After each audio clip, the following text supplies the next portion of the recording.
Ette izledi şapkanı. Şapka bulgan, оказывается, divan ortunda. Divan ortunda. Sen toşladın mı ananda?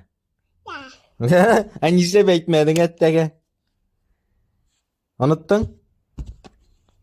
Bye değil mi? Unuttu Meryem. Kilesi yolu sen mina ette. Ette. Min şapkanı şunda toşladım. Toşladım ey. Şunda ette. Ette. Min.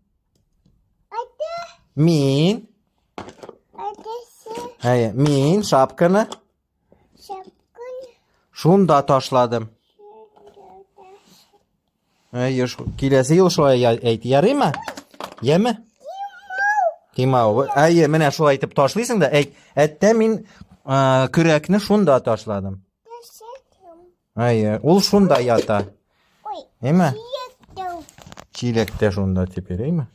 Şulay ikinci yolu Meryem şulay eyti. Da?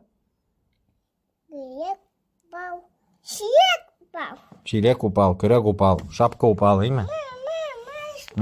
Şunda. Aha, buları kireksin ha. Şapkanı kirek. Şapkanı bir de etmedin şulay kirek deyip. Değil mi?